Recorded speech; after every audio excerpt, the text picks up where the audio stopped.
Hey everybody, it's Eric from epautos.com, your libertarian car guy. I thought I'd pan around the interior of this BMW 2 Series Gran Coupe. Now, for those of you not familiar with what Gran Coupe means, it actually means a sedan. Just one that's got a lower roofline, a faster windshield, meaning that it's inclined a little bit more steeply to give it a more quote-unquote coupe-like, i.e. sexy countenance. At least that's that's the idea. Mercedes does that also with the CLA 250, which is probably the Gran Coupe's main rival. There's also the Audi A3. Setting that aside, the thing that I personally like about the 2 Series Gran Coupe is that even though it is BMW's entry-level sedan, notched one size down, but not much from the 3 Series, it doesn't look like an entry-level vehicle, again, because of the so-called coupe-like styling. You do pay something of a price in terms of headroom, but I'm 6'3", and I don't have any issue at all in the front, and I can even sit in the back. I might have my hair, the top of my nappy head, might rub a little bit, not actually the scalp, but I can feel my hair touching the headliner. But again, I'm 6'3", so that probably makes me taller than most people. I think if you're 6 feet or less, you're not going to have much of an issue with the back seat. Something else about this car that I'm happy to report on is that it's less expensive for 2026 than it was in 2025, and of course we're still in 2025. But there's not that much of a price gap anymore between an entry-level BMW and a loaded-up small sedan. You know, you can easily pay close to, well, actually more than $30,000 for a loaded-up Honda Civic, for example, which is, you know, roughly about the same size. And I'm not in any way slamming the Honda Civic. It's a fine little car, but, you know, it's nice if you want to get into something a bit more fancy. You can get into something like this BMW. And, you know, I think they did a generally good job, particularly for BMW, with regard to the controls, in the sense that they didn't particularly over-tech it. I'll give you some examples. You know, you can still control the volume this way, and you know, these controls here, even though they're not, you know, physical buttons or knobs, they're still pretty straightforward. You know, you kind of tap this thing back to get into drive, reverse, and so on. If you hit park, you hit that. And they have some refreshingly old school vent controls here. You can move them left, move them right, move them up, move them down. And even the touchscreen isn't that particularly difficult to deal with, in part because it's so close to you, relatively speaking, as to what it would be in some other vehicles where it might be mounted higher up and farther down. Now, I want to show you one thing that you may not have seen unless you're paying attention. I'm kind of panning forward to it now, and I'm pointing at this thing right here. Now, if you weren't looking at this on YouTube or Rumble, if you were just using your eyes to look at the dash, you wouldn't see anything there at all. You would see just a black spot on the dashboard. But somehow the camera picks up the infrared eye movement scanners. That's what this is. And that's part of the safety system that pretty much all the new cars have now. So this is not by any means just a BMW thing. I personally really don't like it. I personally find it pretty creepy. I don't like being monitored in any way whatsoever, eyes or other body parts, while I'm driving what is ostensibly my vehicle. Now, granted, this is BMW's vehicle, and I'm just a car test jockey telling you about it, but the point is, if I were to buy it, this would be included. And the same goes for all the other new vehicles on the market.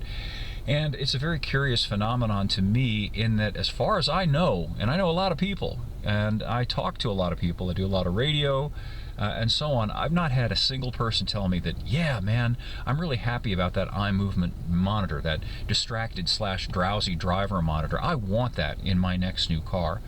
In other words, it's not optional. It's been made de facto standard. And why? Why would vehicle manufacturers put something in their vehicles that pretty much nobody's asking for?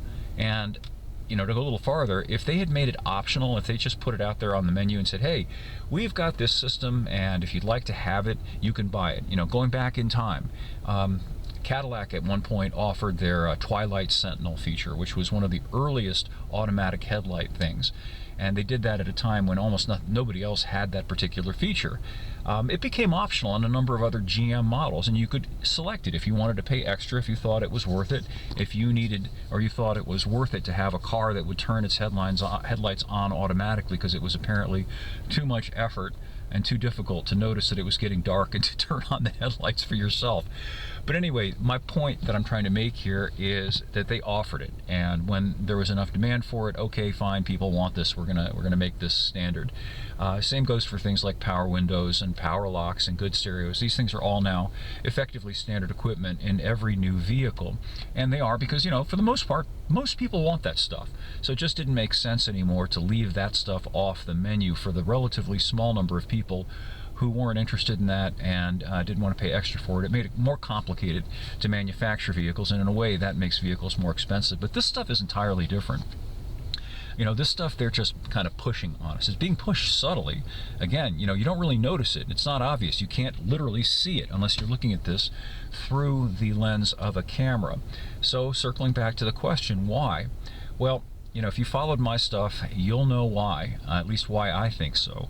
I think what they are doing is piece by piece, subtly and slowly, embedding tech in cars that are going to gradually and systematically take away our ability to control our cars.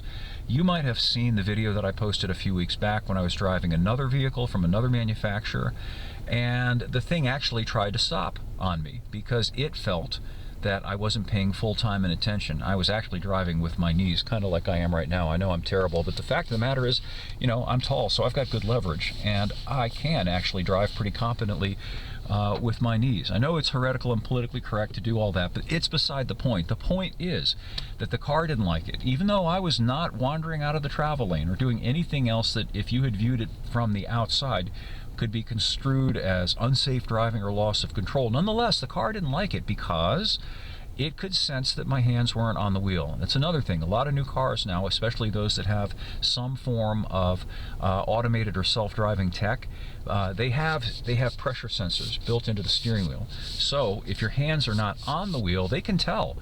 And in this case, the car began to decelerate, and it would have come to a complete stop, and it told me that's what it was doing.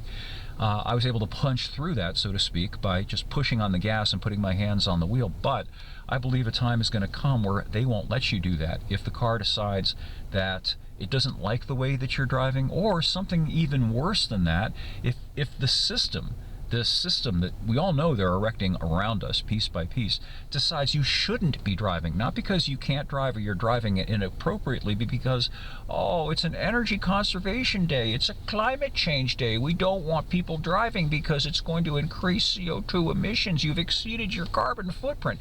Now, I'm being kind of snarky here, but it's really serious. And I think that I'm right about this. I think that this is coming, or at least this is what they have in mind for us. As far as I can see, it's the only way that this stuff makes sense.